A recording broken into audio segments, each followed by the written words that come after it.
حدیث کو لینا بھی نہیں چاہتے، پڑھنا بھی نہیں چاہتے، اس کو دیکھنا بھی نہیں چاہتے، بلکہ اس کو سند کے بغیر گردانے کی کوشش کرتے ہیں۔ ذرا اس کو دیکھیے، حدثنا سعید بن تلید الرعینی اخبرنا ابن وہب قال اخبرنی جریر بن حازم عن ایوب عن محمد عن ابی ہریرہ۔ دیکھیں نا، یہاں پر حدیثیں آخری سرا ملتا ہے جا کر کے 4 ایسی شخصیتوں کا کہ جن کی سب سے زیادہ حدیثیں لی گئی ہیں۔ ایک حضرت ابو ہریرہ ہیں، دوسرے حضرت عائشہ ہیں ام المومنین، تیسرے حضرت انس بن مالک ہیں، چوتھے عبداللہ ابن عمر ہیں۔ اب آپ ان سب کے بارے میں اچھی طرح سے معلوم کر لیں، مطمئن ہو جائیں کہ یہ سارے کے سارے کہیں نہ کہیں آل رسول سے پرابلم میں تھے اور ان کو کوئی نہ کوئی پرابلم تھی۔ اب ابو ہریرہ کی حدیث دیکھ لیجئے گا، حدیث ہے ابو ہریرہ تک سند گئی رضی اللہ عنہ، یہ انہوں نے لکھا ہوا ہے۔ اب میں چونکہ امانت داری سے کام لیتا ہوں، وہ جو ڈنڈیاں ماری جاتی ہیں نا کہ عبارت کچھ پڑھ رہے ہیں اور اپنی طرف سے بیان کچھ اور دے رہے ہیں تاکہ لوگ سمجھیں کہ جو پڑھ رہے ہیں نا اسی کا ترجمہ یہ کر رہے ہیں، اس حد تک مغالطہ کرنا اور لوگوں کو دھوکے میں رکھنا اور اندھیرے میں رکھنا، کب تک اندھیرے میں رکھیں گے؟ دنیا بہت آگے نکل گئی ہے۔ میں مشورہ یہی دوں گا کہ آپ توجیہ کرنا ہو، تعویل کرنا ہو کریں، اپنی بات کرنا ہو کریں، لیکن جھوٹ کا بار بار سہارا لینا، لوگوں کو ہمیشہ جھانسا دینا اور اندھیرے میں جھونک دینا، یہ کسی بھی انسان کی صفت نہیں ہے، چاہے کہ کسی مسلمان کی اور وہ بھی کسی شیخ کی یہ صفت ہو۔ اب ذرا دیکھیے اس حدیث کی طرف، حدیث کیا ہے؟ ابو ہریرہ نقل فرماتے ہیں، قال قال رسول اللہ صلی اللہ علیہ وآلہ وسلم نعوذ باللہ من ذالک، نقل کفر نباشت، لم یکذب ابراہیم علیہ السلام الا 3 کذبات۔ اللہ اکبر۔ فرماتے ہیں کہ حضرت ابراہیم علیہ السلام نے کوئی جھوٹ نہیں بولے سوائے 3 جھوٹ کے، اور بعض روایتوں میں اس کے بعد والی حدیث میں تینوں جھوٹی باتوں کا کھل کے تشریح فرماتے ہیں ابو ہریرہ کی حدیث میں۔ حدثنا محمد بن محبوب حدثنا حماد بن زید عن ایوب عن محمد عن ابی ہریرہ رضی اللہ عنہ قال لم یکذب ابراہیم علیہ السلام الا 3 کذبات 2 منہن فی ذات اللہ عز وجل۔ اللہ اکبر، اللہ اکبر، استغفر اللہ من ذالک۔ کہتے ہیں کہ حضرت ابراہیم نے 3 جھوٹ بولے اور 3 میں سے، اللہ اکبر، یہ عجیب و غریب ہے، 3 جھوٹ میں سے 2 جھوٹ خود اللہ کی ذات میں بولے۔ اب خدا کا خوف نہیں آتا، میں تو لرز جاتا ہوں اس طرح کی حدیثیں پڑھ کے، اور میں بہت ساری اور بھی حدیثوں کو لا سکتا تھا، لیکن میں نے کہا کہ تھوڑا سا نمونہ ہی کافی ہے کہ یہ بتائیں کہ ایک سورس تو سرکاری سورس ہے جہاں پر ایسے راویوں کی روایت بھری پڑی ہیں، روایتیں بھری پڑی ہیں، سب سے زیادہ روایتیں حضرت ابو ہریرہ کی ہیں، جن کا حال آپ نے سنا کہ حضرت عمر نے کوڑے برسائے ہیں، پیٹ ننگی کر کے کوڑے برسائے ہیں، اور وہ پھر اس کے بعد جب تک حضرت عمر کی حکومت ہوئی اور رہی، ان کو کوئی عہدہ بھی نہیں ملا، ان کو کوئی پوچھتا بھی نہیں تھا، یہ گھر میں بیٹھے رہے۔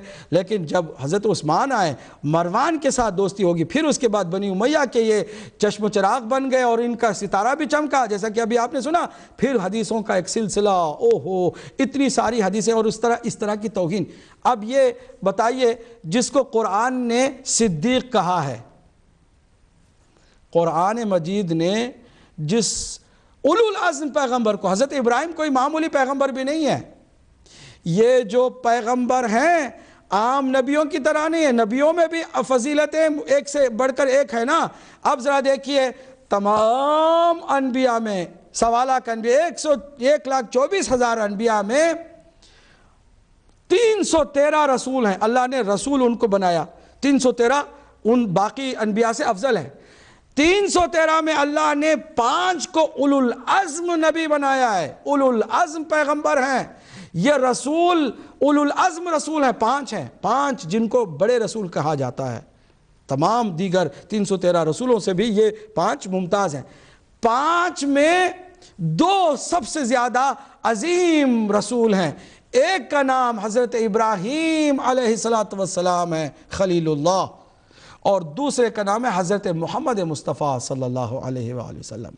پھر ان دو میں سب سے زیادہ افضل سید الانبیاء امام المرسلین ہمارے اور آپ کے آقا و مولا سرکار دو عالم حضرت محمد مصطفیٰ صلی اللہ علیہ وآلہ وسلم کی ذات مبارک و مقدس ہے۔ اب حضرت ابراہیم کون ہیں؟ رسول اللہ کے بعد تمام انبیاء میں افضل، یہ اپنے زمانے کے نبی بھی ہیں، رسول بھی ہیں، اولو العزم بھی ہیں، اور اپنے زمانے میں اللہ نے انہیں امام بھی اپنی نس سے بنایا۔ تو اب ہم بعد میں انشاءاللہ گفتگو کریں گے کہ امامت منصوص من اللہ ہے کہ نہیں ہے۔ اللہ نے انی جاعلک للناس اماما، ابراہیم سے امتحان لینے کے بعد فرمایا اے ابراہیم علیہ السلام آپ کو ہم نے لوگوں کا امام بنایا۔ ایسے عظیم اولو العزم کے لیے کہتے ہیں کہ 3 دفعہ نعوذ باللہ جھوٹ بولا۔ جھوٹ کا لفظ کسی معصوم کے ساتھ منسوب کرنا، کیا یہ رسول اللہ کی شان تھی؟ کیا رسول اللہ ایسا کہہ سکتے تھے؟ یہ چونکہ ڈیگریڈ کرنا چاہتے ہیں پورے ایک سلسلے کو، کیونکہ حضرت ابراہیم علیہ السلام ہے نا کہ جن کی ذریت میں نبوت بھی چلی، جن کی ذریت سے امامت کا سلسلہ بھی شروع ہوا، اور انہی کی ذریت میں اللہ نے امامت کو رکھا۔ حضرت ابراہیم علیہ السلام کی شان میں گستاخی قرآن کے مقابل میں۔ اب حضرت ابراہیم کی میں نے کیوں مثال دی اور حضرت رسالت مآب کی میں نے کیوں مثال دی؟ اس لیے دی کہ اس معاملے میں تو تمام ہمارے بھائی ہماری بہنیں متفق ہیں نا کہ ان کی شان میں گستاخی نہیں ہونی چاہیے۔ تو کیا کیا جائے؟ صحیح بخاری ہے، کیا کیا جائے؟ جامع ترمذی ہے، کیا کیا جائے؟ صحیح ستہ ہے۔ اب ہمارا یہیں پر سلسلہ رکتا ہے، اور صرف اتنی گزارش ہے کہ خدا را دونوں چینلز پر توجہ کریں، جو آپ کو قرین عقل لگے، قرین حق لگے، جو آپ کو قرآن کی نص کے عین مطابق ملے، اس کو اپنائیے تاکہ آپ کی عاقبت، آپ کا انجام اچھا ہو۔ ہم کسی کو کیوں کچھ کہیں؟ جو بھی جس مذہب پر چلے وہ اپنی مرضی کا مالک ہے، وہ جو کچھ کرے۔ اگر کسی مولوی ہی کے ہاتھ میں اپنی مہار دے کر چلو تو وہ بھی ٹھیک ہے، آپ کی مرضی ہے، وہ جہاں جائے گا ضرور یقیناً وہیں آپ کو لے جائے گا۔ لیکن اگر آپ کو اللہ نے عقل دی ہے اور عقل کا استعمال صحیح معنوں میں ہونا چاہیے، تو پھر آپ کو بہرحال 73 فرقوں میں جو ایک ہی جنت میں جانے والا ہے اس کے لیے تحقیق کرنی ہوگی۔ لائن اوپن کر دی گئی ہیں، ہمارے آج کے پہلے کالر کو شامل کر رہے ہیں انشاءاللہ المستعان۔ جی السلام علیکم ورحمۃ اللہ۔ السلام علیکم، قبلہ ساجد نقوی عرض کر رہا ہوں لندن سے۔ جی فرمائیے ساجد نقوی صاحب، فرمائیے۔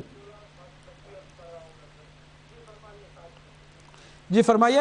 سب سے پہلے تو میں آپ کا جو پروگرام ہے، یہ پروگرام نہ صرف اہل تشیع کے لیے ہے، یہ تمام مکاتب فکر کے لیے ایک درس ہے۔ بالکل، بے شک، جہاں سے آپ سیکھ سکتے ہیں۔ یہ کوئی ایسا پروگرام نہیں کہ جس سے کسی کو تکلیف، اور یقیناً جو صاحب شعور اور عقل لوگ ہیں وہ سیکھ رہے ہیں، اور واقعاً ایسا ہی ہونا چاہیے انشاءاللہ۔ میں انتہائی اختصار سے ایک سوال کے بعد چند جملے اشعار کے آپ کے حضور پیش کرنا بسم اللہ بسم اللہ، جلدی اور کریں۔ میں کوشش کرتا ہوں کہ آپ کے اس پروگرام میں کال نہ کروں جی تاکہ دوسرے حضرات زیادہ کال کریں۔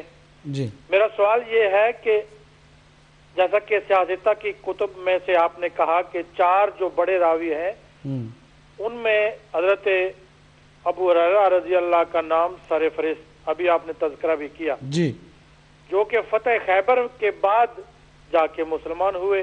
جی تو یہ ایسا واقعہ تاریخ میں اتنا بڑا ظلم کیوں ہوا کہ جنہوں نے صرف چند سال خاتم المرسلین کے پہلو میں بھی نہیں گزارے بلکہ سفر میں گزارے، تو ان سے تو 6000 سے زیادہ احادیث کو دیا گیا، اور جنہوں نے ساری زندگی پہلو رسول میں گزارے ان کی طرف سے صرف 580 یا 600 تک کی روایات کو پیش کیا گیا، حدیث کو پیش کیا گیا۔